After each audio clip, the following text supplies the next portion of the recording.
So here we go. Just like a household, the government has to finance its spending out of its income or through borrowing. Is that true or false? False. You can write down your answer. Question 2. The role of taxes is to provide finance for government spending. True or false?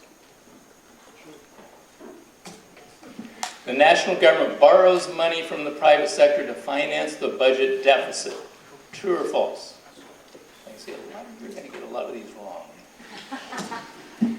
By running budget surpluses, the government takes pressure off interest rates because more funds are then available for private sector investment projects. True or false? Persistent budget deficits will burden future generations with inflation and higher taxes. Running budget surpluses now will help build up the funds necessary to cope with the aging population in the future. True or false? Okay, you can tally your results. They're all false. Every one of those is false. Recently, there's a paper at St. Louis Fed. Let me read this and then translate it. St. Louis Fed, if you don't know, is a bastion of monetarism. This is Milton Friedman type economics. So what I'm telling you is accepted from right to left, okay? As the sole manufacturer of dollars whose debt is denominated in dollars, the U.S. government can never become insolvent, i.e. unable to pay its bills. In this sense, the government is not dependent on credit markets to remain operational. Moreover, there will always be a market for U.S. government debt at home because the U.S. government has the only means of creating risk-free dollar-denominated assets. Let me translate. Government can never run out of dollars. It can never be forced to default. It can never be forced to miss a payment. It is never subject to the whims of bond vigilantes. Okay? That's what the St. Louis Fed tells us. And you can find virtually identical quotes from Bernanke, from Greenspan. Okay? And really from almost all economists.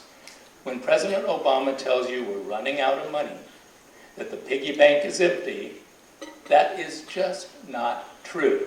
And all economists know that it's not true. Okay, so the question is, why do they lie to you?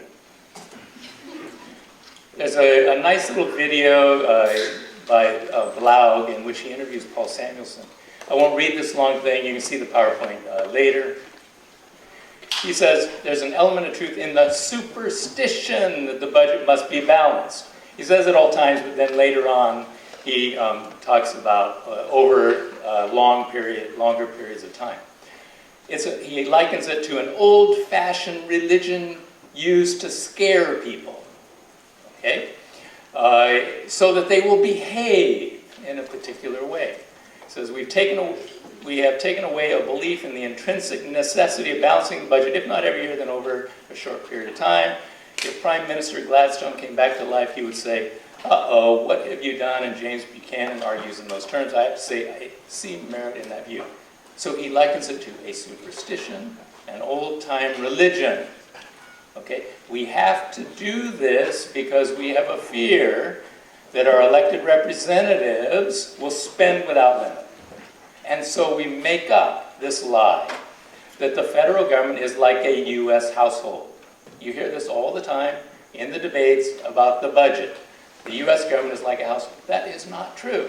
Unless you have a printing press in your basement and you're printing up dollars, you are nothing like the federal government.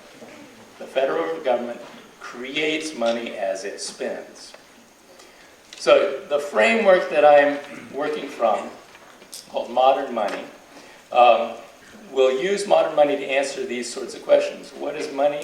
Why is it accepted? What's the relation of the government to its money? What is fiscal policy and what is monetary policy? Almost all the conventional wisdoms that provide answers to these have got it wrong.